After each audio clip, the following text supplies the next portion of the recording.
বলছে টাকা দিতে না পারলে বাচ্চা বিক্রি করে টাকা দিয়ে রিলিজ হয়ে এখান থেকে দাও। তারপরে বাইরে থেকে আবার লোক লাগাই দিয়েছে, দিয়ে বাইরে থেকে অনেকগুলো মহিলা আসে বলতেছে আমি টাকা দিয়ে বাচ্চা নিয়ে দেবো, বলতেছে আমি টাকা আর আমি দিব না। আমার স্বামী এমন পাগল বানাইছে, আমার স্বামী অস্থিরতা হয়ে আমার বাচ্চা মানুষকে দিতে চাচ্ছে।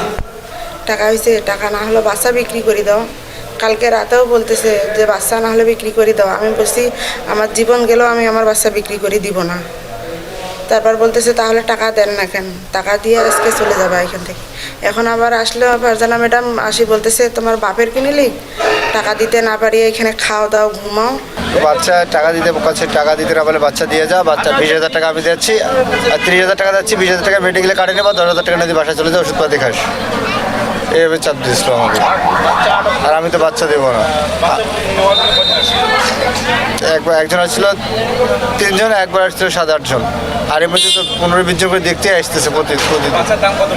30,000 টাকা আমাকে বলছিল যে বাচ্চাটা নিব, স্টাম্পের উপর লেখাপড়া হবে, আবার সাদা কাগজে লেখাপড়া হবে, উকিলের মাধ্যমে হবে, হওয়ার পরে আমি বাচ্চা নিয়ে যাবো, এটা বলছি।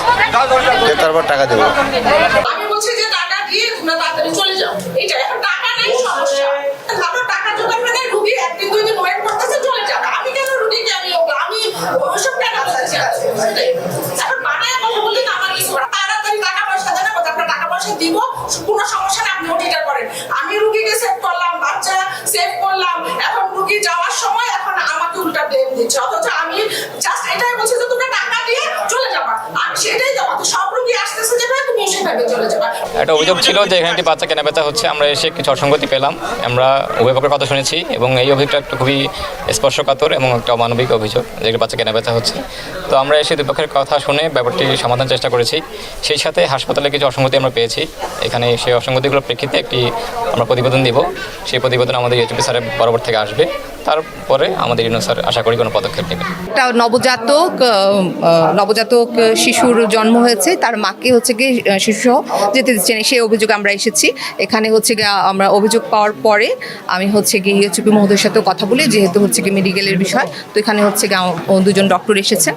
আমরা যেটা দেখলাম, আমরা হচ্ছে গিয়ে যিনি অভিযোগ করেছেন রোগীর কথাও শুনলাম, ডক্টরের কথা শুনলাম, আর ওখানে কী আছে মানে হচ্ছে গিয়ে ক্লিনিক পরিচালনার জন্য সব কিছু ঠিক আছে কিনা সব কিছুই আমরা মোটামুটি দেখলাম। ওনারা আমাকে একজন স্বাস্থ্য সেন্টার ইন্সপেক্টর আছে, তো ওনারা আমাকে হচ্ছে প্রসিকিউশন দিয়েছে যে কি সমস্যা আছে এই হসপিটালে। সেই প্রেক্ষিতে হচ্ছে গিয়ে আমি ভোক্তা অধিকার সংরক্ষণ আইন অনুযায়ী হচ্ছে গিয়ে আমি দেখতে পেয়েছি এখানে হচ্ছে গিয়ে দায়িত্বহীনতা আছে, অবহেলা আছে, সব বিষয়ে আমি হচ্ছে গিয়ে তাদেরকে হচ্ছে 1.5 লক্ষ টাকা জরিমানা করেছি।